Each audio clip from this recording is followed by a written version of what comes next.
Assalamu alaikum wa rahmatullahi wa barakatuh. Okay, students, today's topic is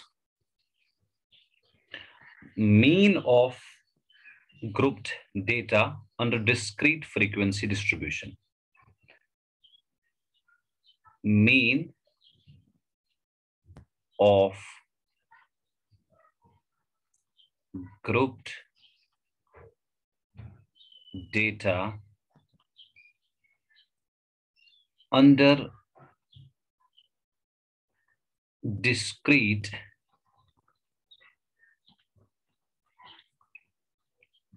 frequency distribution.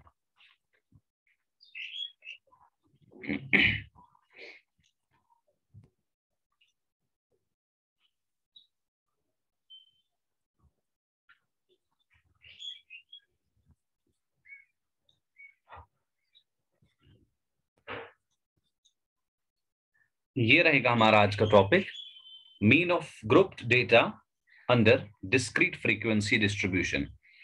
अब आप लोगों को पता है मीन किसे कहते हैं। अब यहाँ पे कुछ चीजें पहले सीखते हैं। ग्रुप्ड डेटा क्या होता है, डिस्क्रीट फ्रीक्वेंसी डिस्ट्रीब्यूशन क्या होती है, तो इससे हमें समझ में आ जाएगा ये मीन कैसे निकालना है डिस्क्रीट फ्रीक्वेंसी डिस्ट्रीब्यूशन का। सबसे पहले ये याद रखिए, देखिए जब डेटा को क्लासिफाई करेंगे, एक तो क्लासिफिकेशन ऑफ डेटा होती है प्राइमरी एंड सेकेंडरी डेटा। एक और डेटा की क्लासिफिकेशन होती है data can be classified as ungrouped data as far as grouping is concerned. It is classified as ungrouped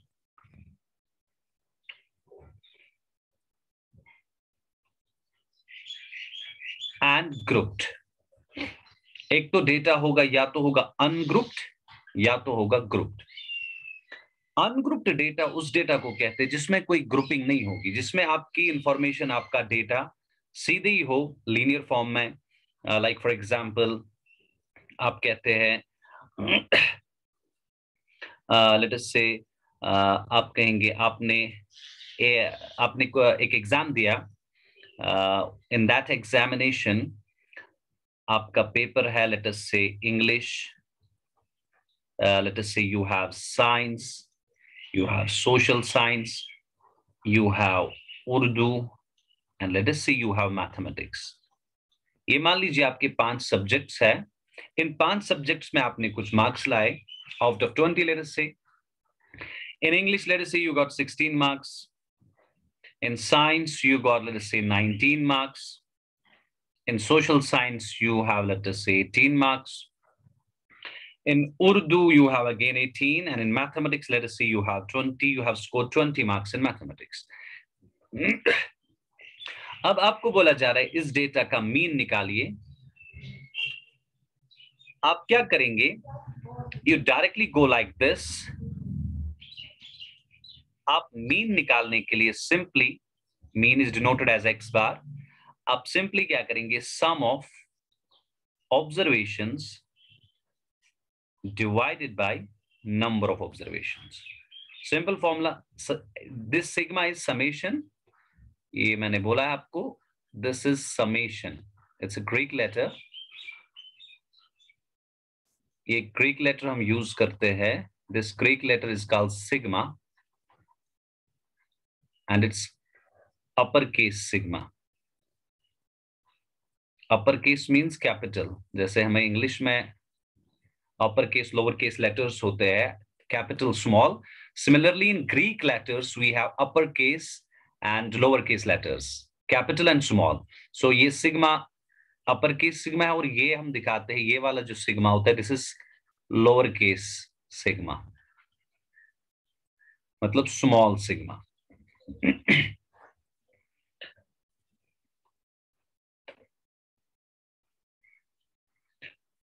इसका मतलब यहां पे होता है समेशन। जब हम इसको स्टैटिस्टिक्स में यूज करते हैं इस लेटर को, इट मींस समेशन। और इन मैथमेटिक्स, किसी भी जगह मैथमेटिक्स में इसको यूज करते हैं, और even it is used in other subjects as well, like physics, chemistry में भी आप इसको देखेंगे। ये इसका मतलब है समेशन। समेशन का मतलब होता है sum of. Sum of, for example अगर आपको बोला जाएगा समेशन, ऐसे समझिए, लाइक फॉर एग्जाम्पल अगर मैंने बोला 1 2 3 4 plus so on and so forth plus n, this is called sum of natural numbers. ये natural numbers को आप ऐड कर रहे हैं, तो इसको दिखाने का तरीका है like this, summation ki. Now k का मतलब है k runs from 1 through n. 1 से लेकर n तक जितने भी नेचुरल नंबर्स आएंगे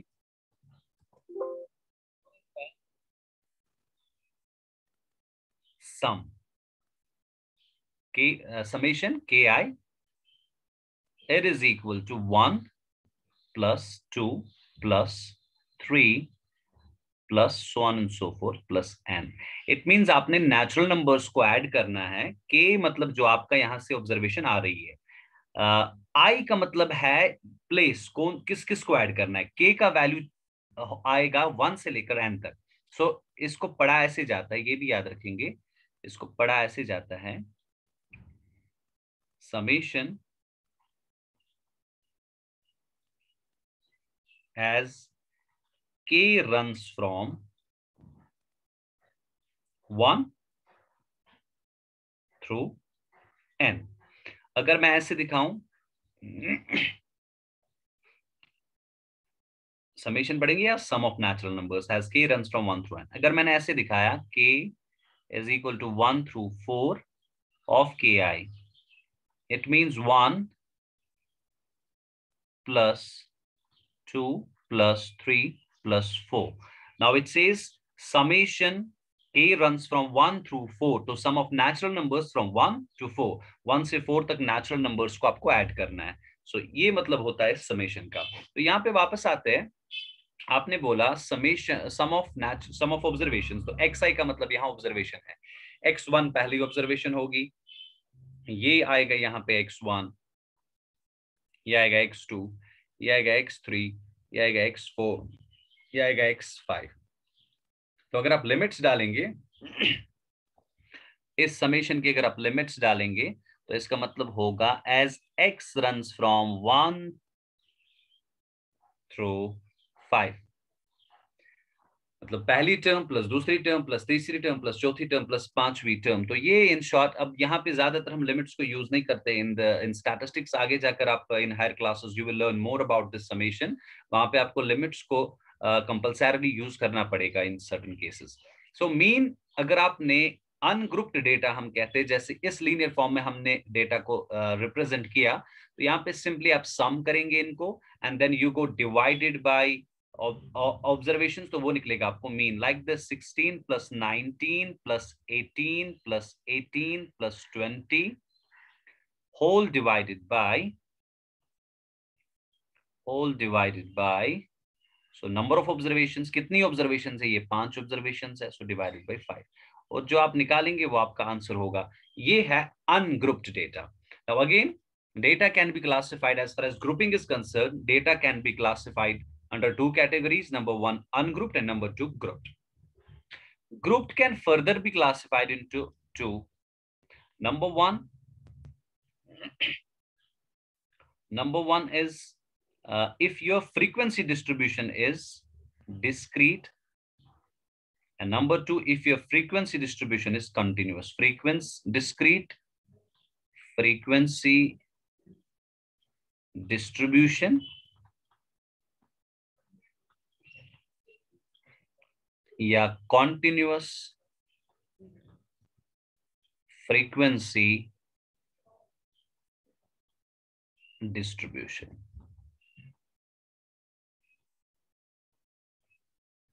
तो क्या सीखा आपने?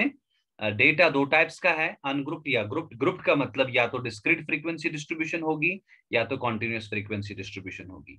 ये याद रखिए, ग्रुप्ड डेटा कहते हैं उस डेटा को जिसमें फ्रीक्वेंसी डिस्ट्रीब्यूशन हो. Frequency distribution, distribution. अब फ्रीक्वेंसी डिस्ट्रीब्यूशन जिस भी डेटा में होगी, मतलब फ्रीक्वेंसी जहां पे होगी, फ्रीक्वेंसी का क्या मतलब होता है? फ्रीक्वेंसी का मतलब होता है number of occurrence, number of occurrence, कितनी बार कोई चीज रिपीट हो रही है, दैट इज कॉल्ड फ्रीक्वेंसी। और जब भी फ्रीक्वेंसी होगी तो डेटा ग्रुप्ड होगा। अब ये फ्रीक्वेंसी दो टाइप्स की हो सकती है, या तो डिस्क्रीट फ्रीक्वेंसी डिस्ट्रीब्यूशन होगी या तो कॉन्टिन्यूअस फ्रीक्वेंसी डिस्ट्रीब्यूशन होगी। डिस्क्रीट फ्रीक्वेंसी डिस्ट्रीब्यूशन कहते हैं when there are no class intervals involved, no class intervals. जब क्लास इंटरवल्स नहीं होंगे उसको कहते हैं discrete frequency distribution. When there are class intervals उसको कहते हैं कॉन्टिन्यूअस फ्रीक्वेंसी डिस्ट्रीब्यूशन। अब समझते हैं ये क्लास इंटरवल्स क्या होते हैं। देखिए, अब मान लीजिए आपका डेटा फॉर एग्जांपल इस तरह से आपका डेटा है, लेट अस से ऑब्जर्वेशन है और आपके पास फ्रीक्वेंसी होगी। फ्रीक्वेंसी मतलब ये वाली ऑब्जर्वेशन जो मैं दिखाऊंगा, कोई ऑब्जर्वेशन वो कितनी बार रिपीट हो रही है, उसका मतलब है फ्रीक्वेंसी। फॉर एग्जांपल आपकी ऑब्जर्वेशन है, लेट अस से 20 में से मार्क्स लाए हैं। अब कितने बच्चों ने इंग्लिश में आउट ऑफ 20 या किसी भी सब्जेक्ट में आउट ऑफ 20 कितने मार्क्स लाए हैं? लेट अस से ऐसे बोलेंगे 20 मार्क्स कितने बच्चों को आए हैं? 20 मार्क्स आए हैं लेट अस से 4 बच्चों को। एंड इफ आई से 30 मार्क्स कितने बच्चों को आए हैं? 30 मार्क्स आए हैं लेट अस से 3 बच्चों को। And if I would say 40 marks, how many students have scored 40 marks? मान लीजिए you have 10 students who have scored 40 marks. And finally, let us say 50 marks. मान लीजिए 2 बच्चों को 50 marks आए हैं. Now, if I do summation fi, what does that mean? Summation fi का यहाँ पे क्या मतलब होगा? फ्रीक्वेंसी को आपको ऐड करना है। जितने भी फ्रीक्वेंसी कॉलम में आपके पास नंबर्स हैं उनको ऐड कीजिए, दैट मींस समेशन fi। जो ये fi कॉलम था इसको सम करना है, तो इनको ऐड करिए 10, 14, 15, 16, 17, 18, 19। ये मान लीजिए 19। So total 19 students है। Let us say in a class you have 19 number of students। एक क्लास में 19 students है। उन 19 स्टूडेंट्स ने जो मार्क्स लाए हैं वो कुछ ऐसे लाए हैं, 20 4 के आए हैं, 30 3 के आए हैं, 40 10 के आए और 50 2 बच्चों के आए हैं। अगर इसी डेटा को, ये डेटा होता है ग्रुप डेटा, इस क्योंकि फ्रीक्वेंसी इन्वॉल्व हो गई, इस डेटा को हम ग्रुप्ड डेटा कहेंगे। अगर इसी डेटा को मैं अनग्रुप्ड फॉर्म में दिखाऊं तो वो कुछ ऐसा होगा। तो ऑब्जर्वेशन हमारी ऐसी होगी, 20 4 बार आएगा, 20 20 20 20, देन 30 3 बार आएगा, एंड देन 40 10 बार लिखना है,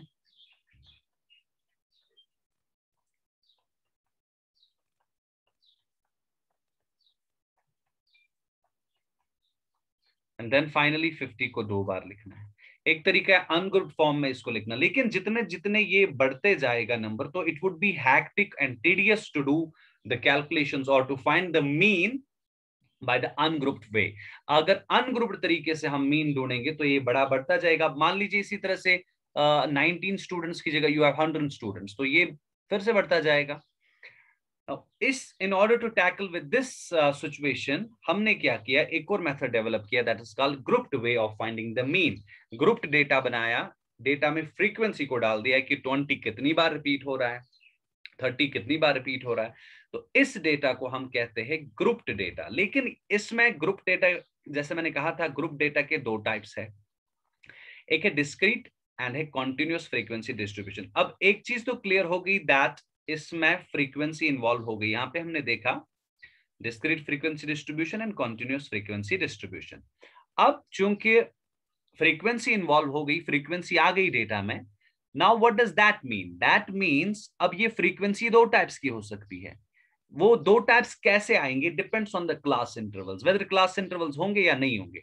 अब देखिए, ये डेटा जब होगा, यही हमारा बेसिकली आज का टॉपिक होगा कि इस डेटा में मीन कैसे देखा जाएगा। यहाँ पे देखिए, mean of group data under discrete frequency distribution. जब फ्रीक्वेंसी डिस्ट्रीब्यूशन डिस्क्रीट होगी तो मीन कैसे निकाला जाएगा, तो यहाँ पे हमने वही सीखना है कि इस बार मीन को हम कैसे फाइंड कर सकते हैं।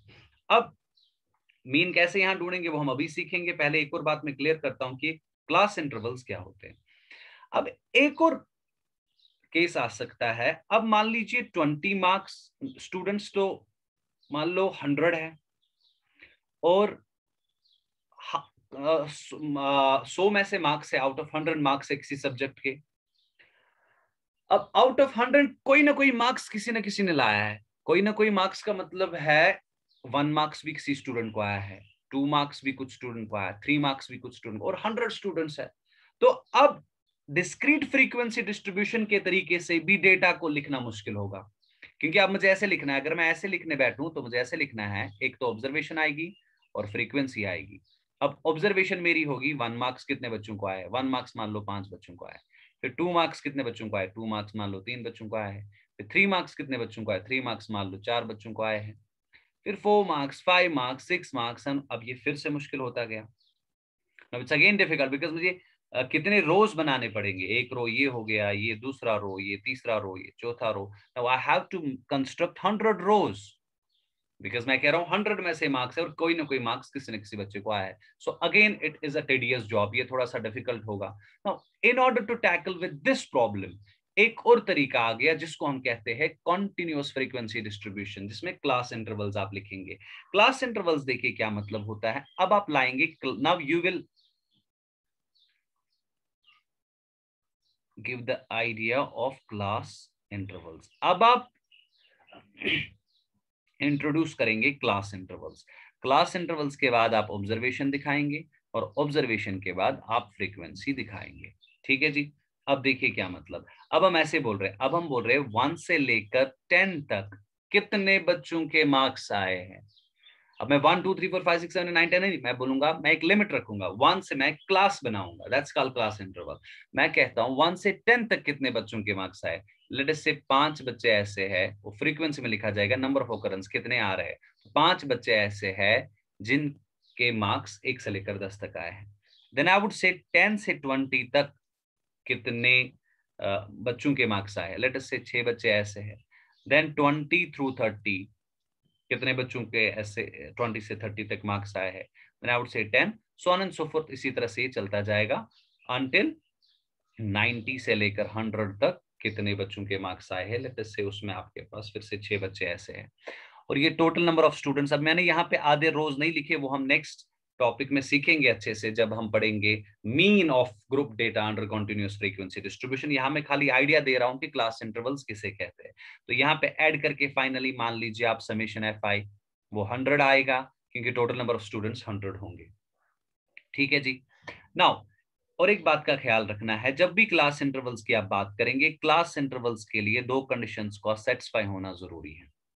There are 2 conditions which must be satisfied as far as class intervals are concerned. Number 1, अब वो 2 conditions कौन कौन सी है। एक है क्लास इंटरवल्स जो होंगे, class intervals are continuous. Class intervals continuous होते हैं। क्लास इंटरवल जो होते हैं कंटिन्यूअस होते हैं। कंटिन्यूअस का मतलब है यहाँ पे ऑब्जर्व करो, यहाँ पे 10 है तो यहाँ पे भी 10 है, यहाँ पे 20 है यहाँ पे भी 20, यहाँ 30 है तो यहाँ पे भी 30 होगा। इसी तरह से चलते चलते यहाँ पे 90 है तो यहाँ पे भी 90 होगा, यहाँ 30 यहाँ पे 90। इसको कहते हैं हम क्लास इंटरवल जो है वो कंटिन्यूअस हमेशा होते हैं। अच्छा जी। नंबर 2, जो क्लास इंटरवल्स की क्लास साइज जो है, क्लास साइज जो है ये सेम होता है। Class size is same, same और यूनिफॉर्म हम कहते हैं इसको, uniform through out, uniform through out. क्या मतलब है इसका। इसका मतलब है देखिए 10 minus 1, what is that? It is 9. 20 minus 10, 10 minus 1, यहाँ पे 0 लिखना था बेसिकली, यहाँ 0 लिखो क्योंकि 0 भी किसी के मार्क्स आए होंगे। दिस मस्ट बी 0, ये 0 होना चाहिए यहाँ पे। तो 0 से 10 तक कितने बच्चों के मार्क्स आए हैं? वो 5 बच्चे हैं। ठीक है, याद रखना यहाँ पे 0 है। अब देखिए, now do it.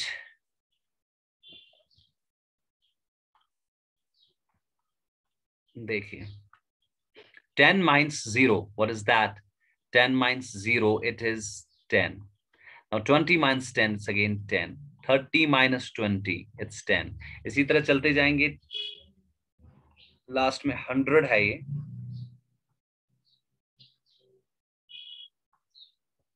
100 minus 90, it's again 10. So इसको कहते हैं क्लास साइज। क्लास साइज या इसका दूसरा नाम है क्लास हाइट या क्लास विड्थ, ये याद रखना। क्लास साइज बोल दीजिए, या इसके और दो नाम है, क्लास हाइट और क्लास विड्थ, ये तीनों इसी के नाम है। Class size, class height, class width, या इसको एक और नाम देते हैं मिड पॉइंट। ये सारे नाम इसी के हैं।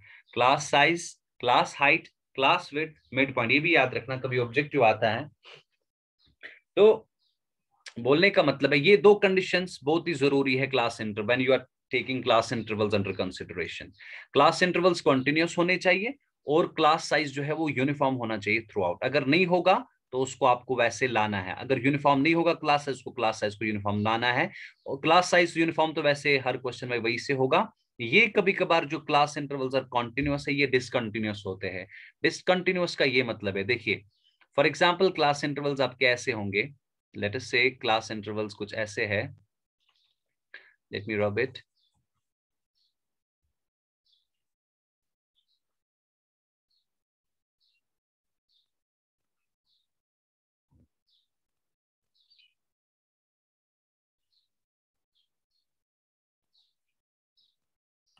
इस तरह से मान लीजिए आपके जो क्लास इंटरवल्स है, दो कंडीशंस याद रखना क्लास इंटरवल्स की, एक वो कंटिन्यूअस होने चाहिए, नंबर 2 उनका साइज जो है वो सेम होना चाहिए। क्लास इंटरवल्स और मान लो फ्रीक्वेंसी। क्लास इंटरवल्स लेटर से ऐसे है 10 से लेकर 20, देन 21 से लेकर 30, 21 से लेकर 30, यहां लिख लो 11 से लेकर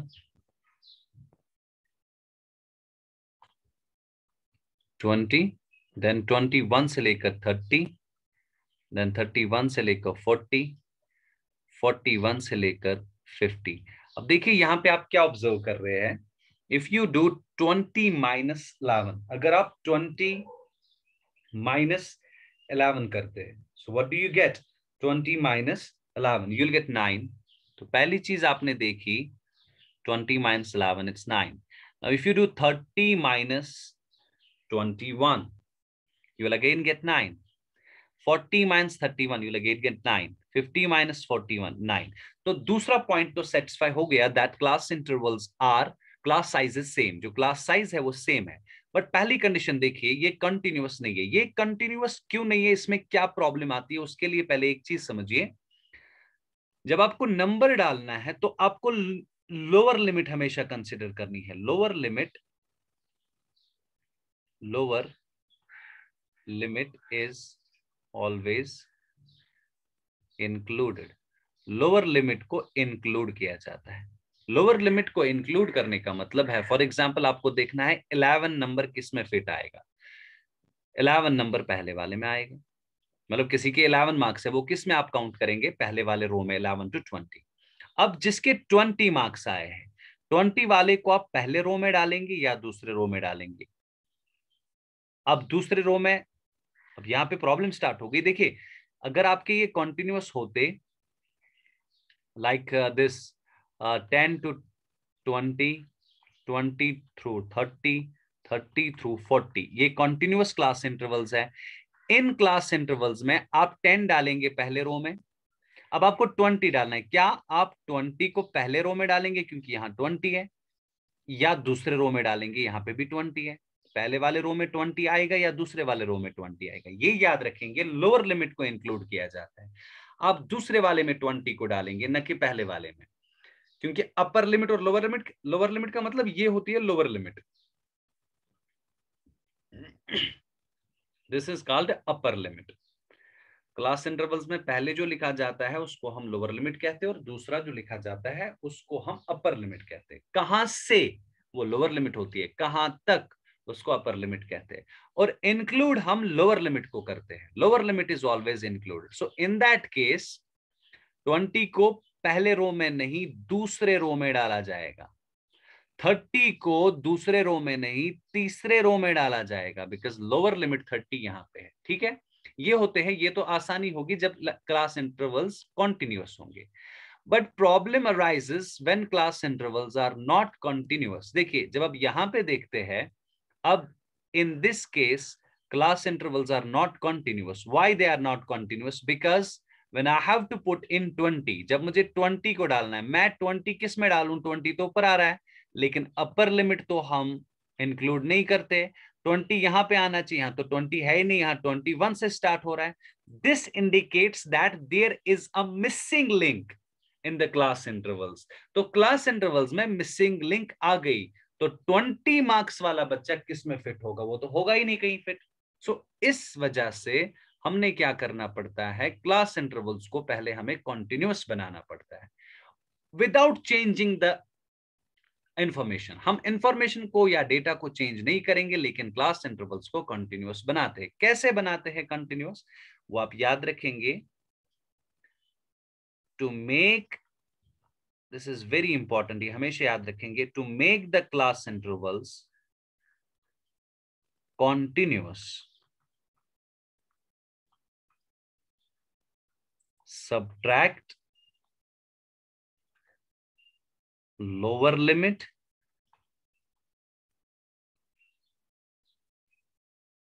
subtract 0.5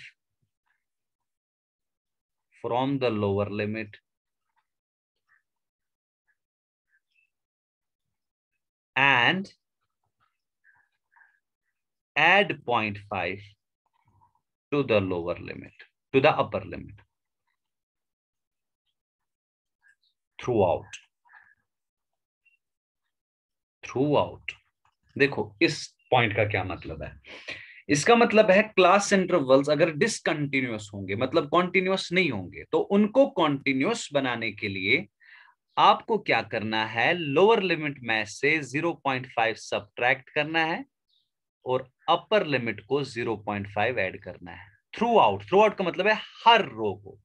माइनस करो 0.5, इसको ऐड करो 0.5, माइनस करो 0.5, इसको ऐड करो 0.5, माइनस करो 0.5, इसको ऐड करो 0.5।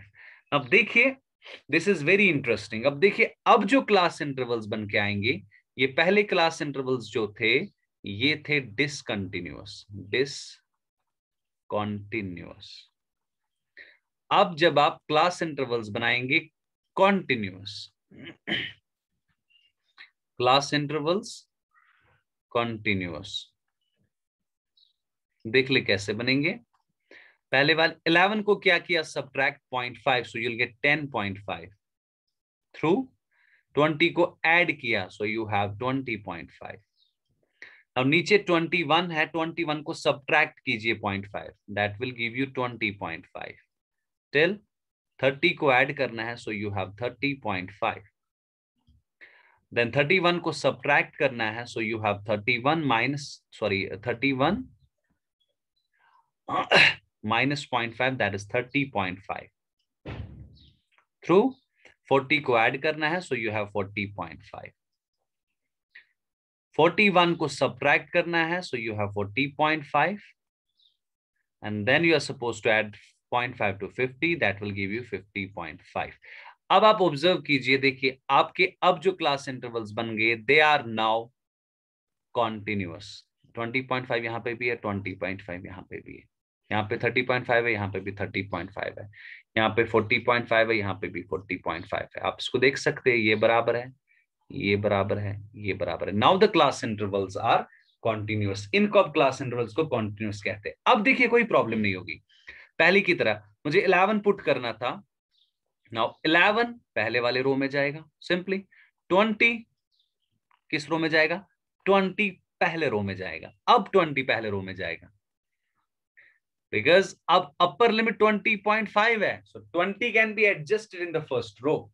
इसी तरह से 20.5 किसी के मार्क्स होंगे, वो दूसरे रो में जाएगा, not in the first one, so on and so forth. So this is the reason why we have to make class intervals continuous in the first place. तो ये दो रूल्स याद रखना क्लास इंटरवल्स के बारे में। एक, उनको क्लास इंटरवल्स होने वो कॉन्टिन्यूस होने चाहिए, अगर वो कॉन्टिन्यूस नहीं होंगे, वो डिसकॉन्टिन्यूस होंगे, तो उनको क्लास कॉन्टिन्यूस बनाओ by subtracting and adding 0.5 to lower limit and upper limit respectively. और लोअर लिमिट हमेशा इंक्लूड की जाती है, this is very important point. और कैसे क्लास इंटरवल्स को ये कंटिन्यूअस बनाते हैं वो भी मैंने बता दिया। सो ये था हमारा थोड़ा सा idea about the class intervals. Now coming back to the point कि हम मीन कैसे निकालेंगे if data is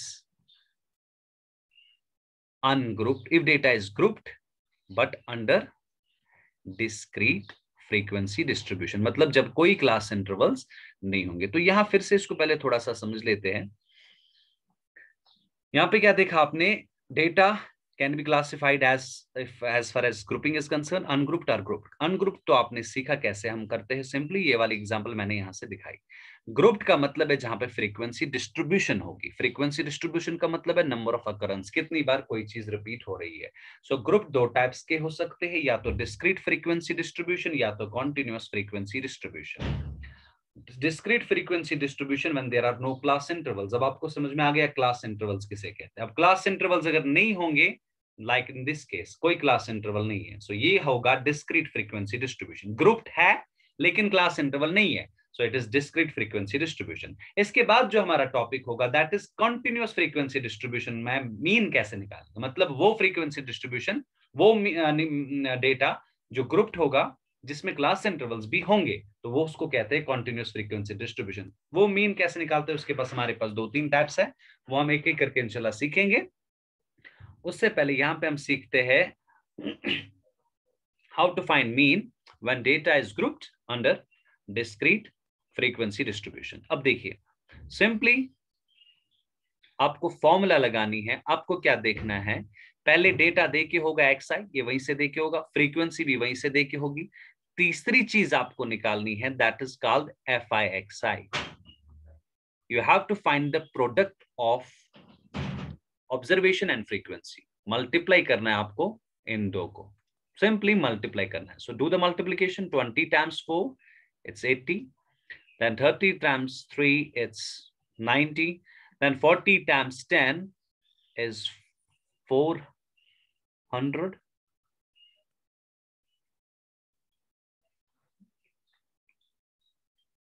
then 52's is 100। then आप ढूंढेंगे समेशन एफ आई एक्स आई। जैसे समेशन एफ आई का मतलब था एफ आई वाले कॉलम को ऐड करना है, इसी तरह समेशन एफ आई एक्स आई का मतलब होगा एफ आई एक्स आई वाले कॉलम को ऐड करना है। So simply do the addition, you will get 500 plus 90 plus 80, 590 plus 80, that is 670. You'll get 670. और इसके बाद simply you have to apply the formula. तो मीन कैसे निकलेगा, therefore mean is equal, formula याद रखेंगे, summation F I X I divided by summation F I. ये formula होगी for finding the mean when data is grouped under discrete frequency distribution. याद रखना, ये फॉर्मूला होगी मीन निकालने के लिए जब ग्रुप डेटा होगा और फ्रीक्वेंसी डिस्ट्रीब्यूशन डिस्क्रीट होगी, तो ये वो फॉर्मूला होगी।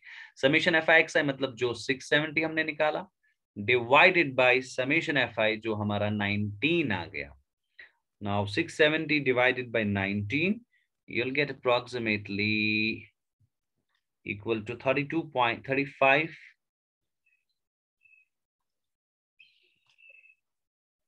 approximately equal to 35.26। तो ये होगा आपका आंसर, ये निकल गया इस डेटा का mean. 35.26. That's how it's done.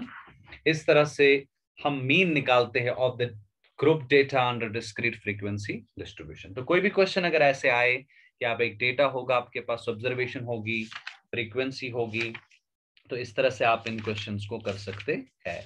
You will find such type of questions in exercise में भी. अगर कोई होगा वैसा ग्रुप्ड वाला जहां पे डिस्क्रीट फ्रीक्वेंसी डिस्ट्रीब्यूशन होगी, so give it a try. Take care. May Allah bless you all. Assalamu alaikum wa rahmatullahi wa barakatuh.